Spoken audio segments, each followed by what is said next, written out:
Good afternoon. Welcome to the Big Show. The Big Show comes at you every single day at about 5 o'clock. We're brought to you by FanDuel Casino. We'll talk a little bit more about FanDuel. We've got a lot to get to today. Steelers obviously did not distinguish themselves very much in Los Angeles on Sunday night. We got Joe Lednowski from the Pennsylvania Sports Network coming on soon a little bit to talk about a number of different things. But let's stop and let's take a deep breath. Last night was a terrible look for the Steelers. It was a terrible game for the Steelers.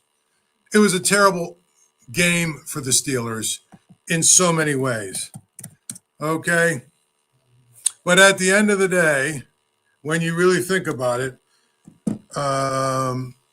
it was one of those things where I think that you can't completely overreact to it. Are there some things that you should be a little nervous about? Oh, absolutely there are. I think, it's one of those things where you've got to look at, the fact that the offensive line, it doesn't seem like it's gotten much better, to be honest. The offensive line hasn't necessarily grown any, hasn't gotten much better, and is basically, I think regressing a little bit. So that's something you should really react to, number one. Number two, I really believe that, Aaron Rodgers had a bad night. I don't know that I want to read much more than that into it. He had a bad night. He didn't play well. He didn't throw the ball well. He didn't make plays that he usually makes. He overthrew DK Metcalf. He overthrew Jonnu Smith.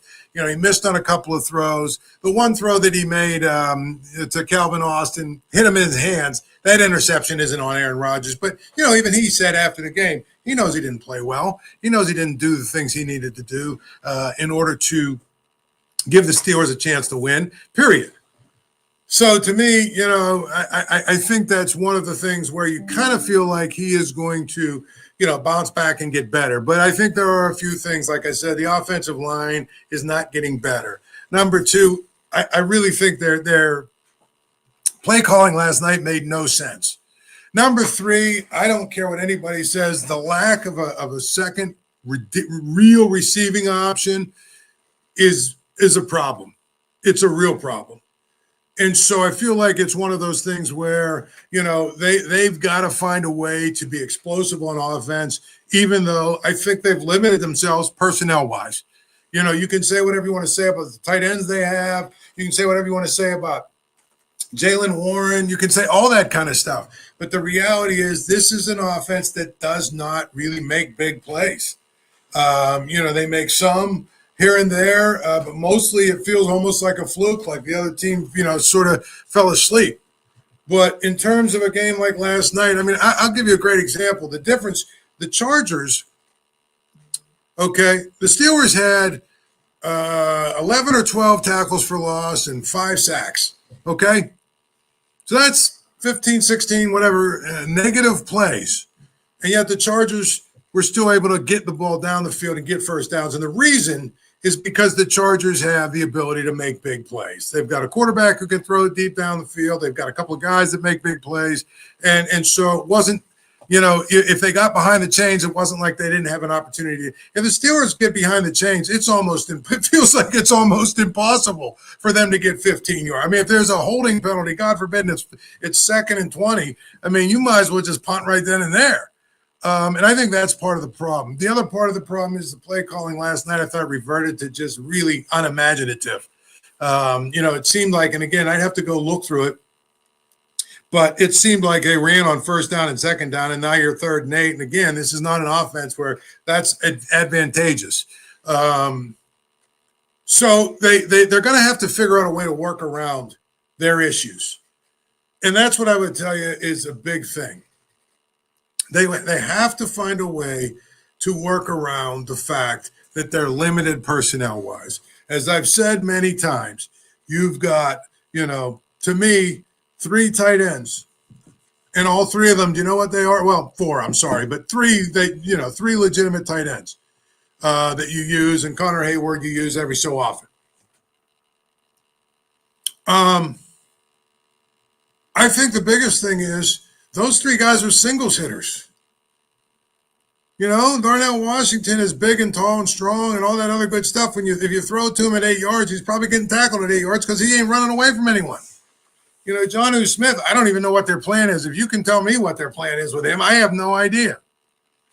And then, on top of him, I think it's really kind of interesting is that you've got a guy like Pat Freiermuth, who I think he's a good player on some level. But I don't know that they, the way they're having this rotation work, I don't know if they're using these guys. I think actually they're trying to do too much when probably less is more with these guys. So to me, I look at what they're doing and I say, yes, there are some issues. Now, I think the defense was fine. I think they get gashed still for big, long, for 9, 10, 11, 12-yard runs. I think they still, are vulnerable to giving up pass plays because, I don't know how good they legitimately are on the back end. But their ability to get to a quarterback, they get 5 sacks and 11 or 12 tackles for losses, and actually they had 2 balls hit them, Joey Porter dropped one and I forget who the other one. They probably should have had 2 interceptions. You get 5 sacks and a couple of interceptions and the defense is fine. I think they've got to get better at getting off the field on third down at times, but the problems with the Steelers are all on offense. And I don't know that they're fixable. That's the scary thing. Don't know if they're necessarily fixable. And I think that's what we're talking about, honestly. Offensive line, not sure. Really, not sure if it's, if it's going to get better, measurably better. The lack of a playmaker beyond DK Metcalf. I'm not sure that's going to get better. I think Jaylen Warren is fine for what he is. But, Calvin Austin, Roman Wilson, those guys, we've been saying for a long time, those guys are good as third, fourth receivers, options beyond 1 and 2. That's what the Steelers have to really work on and figure out. I came out of last night's game saying, I think the defense is fine.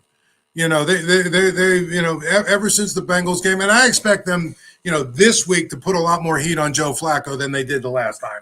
I don't think they're just going to stand back and let him pick them apart like they did last week. And you know what? I think if they can get to him a little bit, knock him around, he's prone to throwing the ball up for grabs a few times. Yeah, they'll be able to get some sacks against him. And, I don't imagine he's going to go up and down the field and they're going to score 48 points or whatever the hell it was the last time they played. Because it feels like the defense is starting to dial it up now. It feels like, the guys that are supposed to be dialing it up are. But this team their offense is, I think, and here's the other part of it. I'm not at all a fan of Arthur Smith. I'm not. I think that he's a guy who probably was picked by Mike Tomlin because he shares a philosophy with Mike Tomlin, which is a lot more like, let's play very conservative all the time. Let's make sure that we don't, turn the ball over, and that means we've got to sometimes be way too safe. We're going to run the ball, and, I've got this magical formula with all these tight ends that nobody else has figured out. And again, like I said, I outside of Travis Kelce 4 or 5 years ago, and even then, he wasn't the focal point of that offense. They still had other weapons and whatever. And Gronk, when Gronk was when Gronk was in his absolute prime, okay, you want to tell me you got a tight end like that? Maybe. Oh, I might buy that as well. That's our second option. But the reality is you don't have those guys. You don't have Gronk. You don't have anything close to Gronk. You've got a bunch of guys that are just, like I said, singles hitters. And that's no disrespect to them. I think all 3 of them are good football players fundamentally. But when we're talking about moving the needle, you've got to have guys that are better than, what they have to make defenses respect you. if I'm defending the Steelers, I'm doing exactly the same thing that the Chargers did. I'm going to bracket DK Metcalf. We're going to try and take away the running game, and we're going to dare them. One of those other guys can beat us. See if they can do it. And that's basically what the Chargers did, and they can do that, and you can get away with that, okay, if you don't have any fear of those guys. Because like I said, I think Pat Freiermuth is a good football player fundamentally. You throw it to him, he generally catches it. He's a good route runner. He's a smart player, all that good stuff. Outside of the one play where it was a busted play and he got behind the Bengals, I think it was the Bengals game where he got behind the defense. For the most part, he's a guy that is going to be, 20 yards and in. Darnell Washington, I know he's a called hero now. He's a guy that's going to be 8 yards and in. And Jonnu Smith, again, I have no idea what they're doing with him. None. No idea what the plan is. No idea what they're trying to do. No idea why they even brought him here because it seems like they're wasting him. I don't know. To me, it feels a lot like the Steelers' problems are not necessarily easily fixable. And especially when you have Arthur Smith as the architect of this offense, who doesn't seem to be the most creative person on the planet, who doesn't seem to be the most forward-thinking person on the planet. And that, to me, is a big, big problem. So the question is, is it time to panic if you're the Steelers? It's not time to panic. But it is time to take a realistic look at things and say there's 4 losses. Now you've got a game with the Bengals, 2 against the Ravens. You've got the Bills, and you've got the Lions coming up. I mean, those and quite frankly, at the Bears is probably not an easy game either. There's 6 games there that you've got to find a way to go at least 3-3 in if you want to get to 10 wins. And that, to me, is going to require being willing to do different things. And again, I just don't know that Arthur Smith is that guy. All right, let's go and talk to our good friend from Pennsylvania Sports Network Midday Show, Joe Ludnowski. Joe, I know on your show today, there probably was panic in the streets about the Steelers just from the standpoint of, fans are always jarred when it looks like the other team out-Steelers the Steeler. And in a lot of ways, the Chargers out-Steelered the Steelers from the standpoint of, they looked like the more physical team. They looked like the team that was more of the bullies on the block. They looked like the team that was far more structured and organized. I mean, I don't know. Is there panic in the streets? Paulie, it was one of the oddest stats maybe you'll ever come across. The Steelers had 5 sacks, yet they were the team that got dominated at the point of attack. That doesn't typically line up with what it is. But no, I don't know. Is there panic in the streets? I think the only saving grace in terms of the panic, and I think you would agree with me, if we were doing power rankings, when's the first AFC team join the power rankings party? Yeah. Well, I mean, if we're doing power rankings, where would you put them?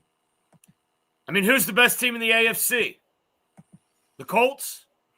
Denver? Probably the Colts or the Patriots. Denver? No, I said probably the Colts or the Patriots. But I'm saying, they're the 3 best teams record-wise in the AFC, right? Right. Do any of them crack the top 5 in the NFL? You don't think? Who are they in front of? Well, I'm asking who your top 5. I mean, the Rams. Are you saying the Rams, Seahawks, and who else? Eagles. Okay. I mean, the Patriots beat the Bucs yesterday. What about Detroit? Are any of those 3 teams better than Detroit? I mean, didn't Detroit just lose to the Vikings yesterday? But I'm just saying, are they better than the Bears? Yeah. Are the Bears better? I mean, I just don't know who's actually any good. And I love, probably because I like to say Indiana Jones. But you look at the Colts, right? They could have the MVP, the Rookie of the Year, and the Offensive Player of the Year. That's all very possible. Right. Jonathan Taylor's been spectacular. Daniel Jones, can you win MVP and Comeback Player of the Year? And maybe Maybe Brian Dable should have been fired a long time ago because you got Saquon and Daniel Jones. They get away from him, and all of a sudden they're pretty good. This could be what year did they win the wild card or get the wild card or win the Super Bowl? Was that 05? Yeah, 05. Yeah. Could that happen again? Like they're good. No, they're good enough that they only have to get hot for a couple weeks in a row. And if you believe that the Colts are the best team in the AFC, I just watched them beat them. Well, I would say this. I do not believe this team could win 3 road playoff games in a row. I didn't say either. You said about panic in the streets. There's no panic in the streets because there's nobody in the AFC that they can't theoretically beat. Right. Theoretically. Yeah. But if, they're the 4 seed and the Chiefs are the 5 seed, who are you picking? Even though that game would be at Acrisure Stadium, are you picking them to beat Patrick Mahomes in the playoffs? I just don't know that I am. I mean, I don't know. I feel like this is, when it comes to Mahomes and the Chiefs, it's a lot like college football and helmet sticker syndrome. I mean, are the Chiefs pretty good? Do they have the best quarterback? Yeah, maybe. Are they the best team in the AFC? I don't know. I think they may not even be the best team in their own division. I'm just saying, like, I don't know. I mean, there's nothing about any team in the AFC that I look at and be like, yeah, that's the team. I mean, I don't think that the Chiefs really, truly have the skill guys to be any good. I don't believe that to be big picture good. The Bills, I don't think they've got a legit wide receiver that I believe is required to win a Super Bowl. I don't think they've got that guy that you have to game plan against. I mean, we can go through every. I mean, as much as I like the Colts, do you really truly trust Daniel Jones? I just think every single team in the AFC has such a glaring weakness that I find a little bit of comfort that maybe out of mediocrity, the Steelers have a puncher's chance. Well, I mean, I agree. I agree that the AFC is a little bit mediocre, but I will say this. I think if you're watching the games and whatnot, the next 2 weeks will tell us everything we need to know about the Chiefs and whether they're serious about it. So one thing that's different about college football and the NFL and pro sports, I've seen a lot of, and I've watched the Penguins do it for years. I've seen a lot of teams that have won championships and whatnot sort of get bored a little bit in the regular season. And then, we win our last 5 games. That's what we need. You know what I'm saying? Like, I want to see if the Chiefs, the next 2 weeks, the Chiefs play the Broncos and the Colts. That'll tell me everything I need to know about whether or not, because they know these are 2 games. Now is go time. They've had their bye week. Now it's go time. I want to see that team locked in and dialed in, and then I'll make my prediction about that. The Bills, to me, I mean, I would have fired Sean McDermott last year. I just feel like there's something missing with that team. Yes, they don't have a lot of great skill position players. They rely way too much on their quarterback. There's just something missing with that team. So I agree with you on that. I think the Patriots might be pretty good. I think that might be a team that, when the Steelers played them early in the season. I mean, I think they're like the 3rd youngest team in the league. They've got, basically a quarterback who hasn't even played. I don't think he's played 20 games yet in his career. He's young. They seem to get better every week. I don't know what to think about the Colts. So I agree with you, but you know what? I think the Steelers are a team that absolutely need to be at home. And here's the other team that nobody's yet talking about, but probably should. I mean, what if the Ravens are actually now fixed and figured out their issues on defense and Lamar Jackson's really healthy? I mean, that's another team that's scary.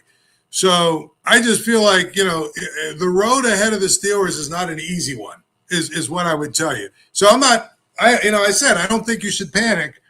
But when you've got 6 games, the Bears, the Lions, the Bills, 2 against the Ravens, and even 1 against the Bengals, that's 6 games that you've got, and you've already got 4 losses.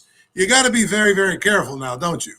Oh, yeah. I mean, there's no doubt that they could be 7-10 in the blink of an eye. But that being said, are you ready we're spending your money now, Paul. If you're betting the Patriots, you're taking the points. I promise. And I think Lamar Jackson has a pretty substantial track record, or lack thereof, in the postseason. There is a lot of things that a lot of the good teams, don't have going for them, in terms of, you've got Aaron Rodgers, a guy that it's an experienced postseason quarterback. So again, I just think that it's so average. I really think it's so average. You were talking about the Chiefs and whatnot. On our show, we call playing with your food. Am I ready for the Chiefs to maybe snap into it? Yeah, Mahomes is probably top 5 quarterback of all time in terms of strictly skill, right? But they've been very, very average to date. And I do think that in many respects, we saw it last year, that the Chiefs aren't that good. Mahomes is. Their roster is not that good.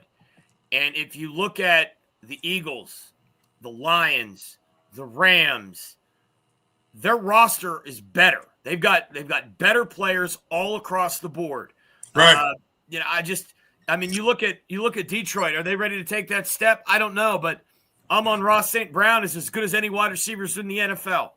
And Jahmyr Gibbs is really good. Yeah, I'm just saying, the NFC is so much better right now, that as long as you get a seat at the table, I think you have a chance. Just look at it. So we talk about the Colts, basically a quarterback with no experience.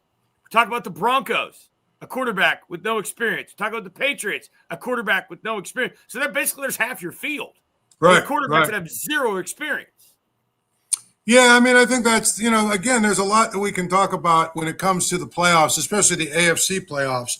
I just feel like, it's important for the Steelers to fix some of the things that ail them, but I just don't know that there's an easy fix. Like I outlined it. I think the offensive line is, I don't know if they've actually progressed. They seemingly have just sort of been better than the first part of the season, when they were awful. Now they're a little better than that, but I don't know how much better. I do think they don't have enough weapons for Aaron Rodgers. And here's the thing, Joe. I also think Aaron Rodgers' age has to be a factor. You don't heal as fast. You don't recover as fast. And you know what? He took some hits last night. I thought last night, for the first time this year, I looked at him and thought, damn, he's old. Yeah. That's what I mean. I've not thought that all year. Last night he looked old. Last night was the first night also that I kind of looked at him and said, he doesn't appear like he's having fun. Like, he appears to me like a guy who's thinking to himself, maybe I should go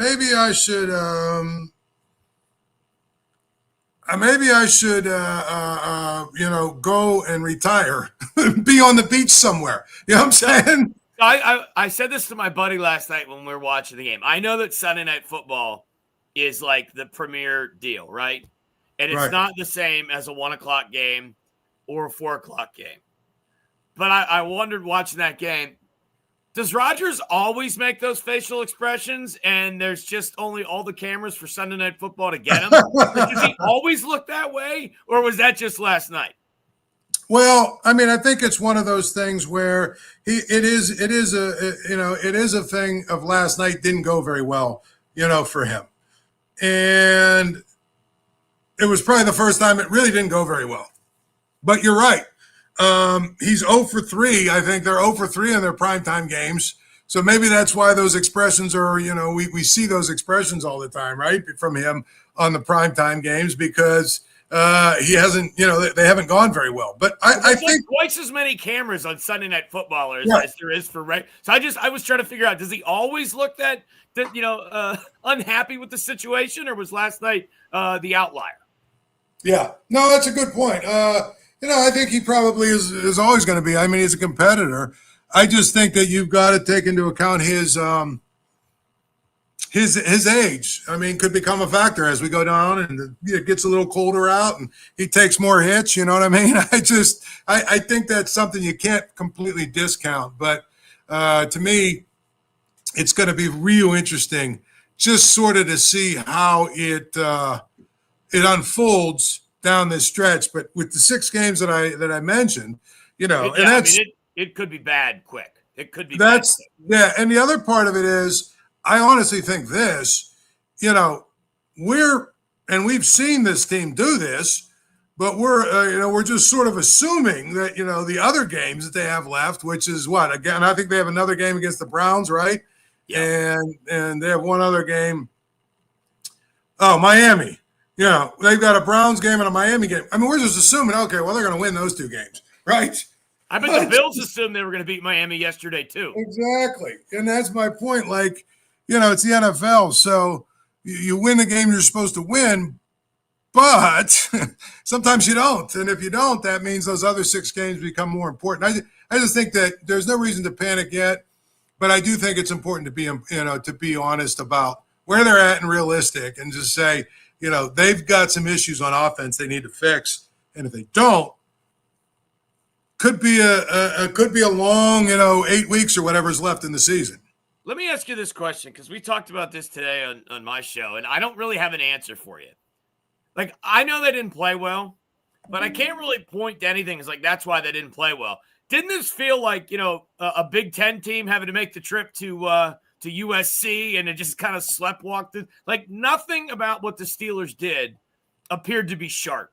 Like, I can't sit down and, obviously the wide receivers and Rodgers let a couple sail, and the one that, but nothing about it was clean. But I still can't think, like, if only they did this and then, this would have happened. It just felt like it was a Big Ten team making a cross-country trip. Is that what it was? No, well, maybe. But I thought, honestly, if Rodgers played a lot better than he played, they would have had a chance to win.